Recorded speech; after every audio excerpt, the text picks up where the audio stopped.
Hey guys, I'm Cheyenne and this is Cheyenne New.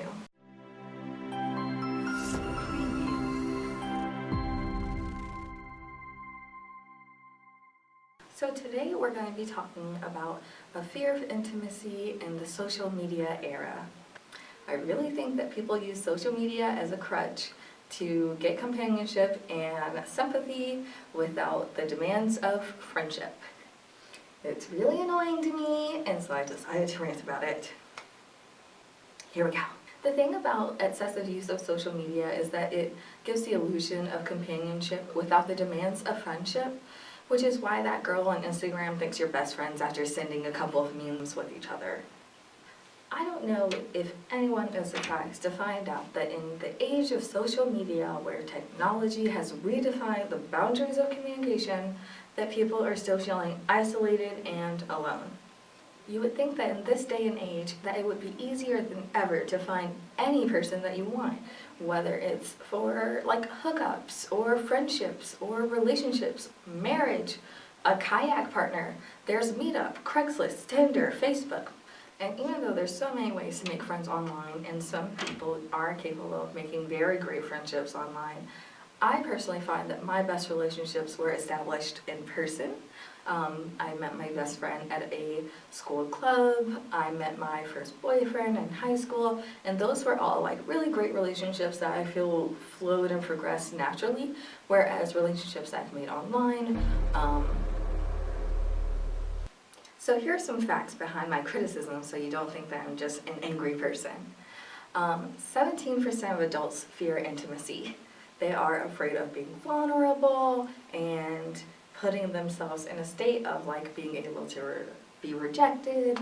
That, and considering the current percentage of like Black people in America is 13%, and the perceived percentage of gay people in America is like 10%.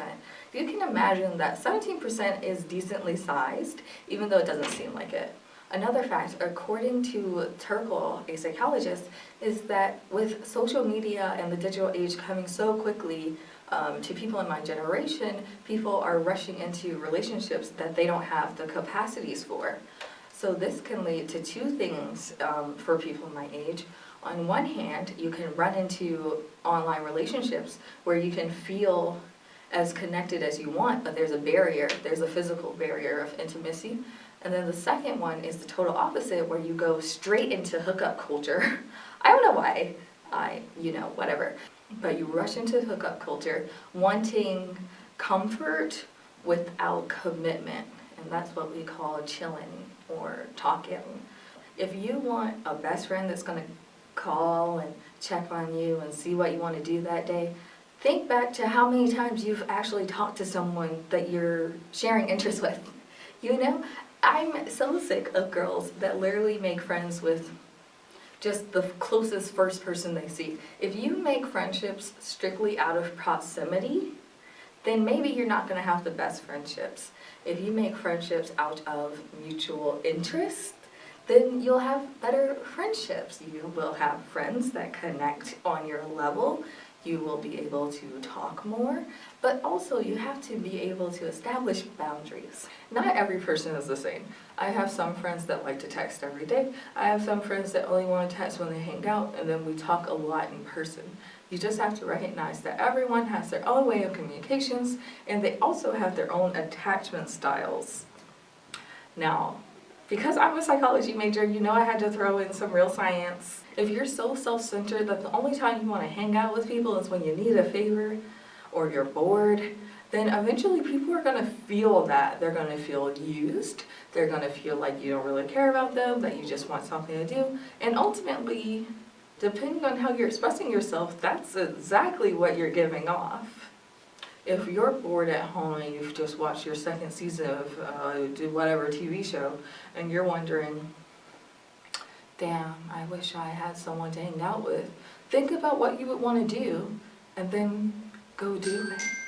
Some things don't require other people, So if you're working on yourself, then you're more likely to meet other people by going out and experiencing the things that you like. You can meet people that actually like the things that you like, and then you're not inside complaining on Instagram about being alone.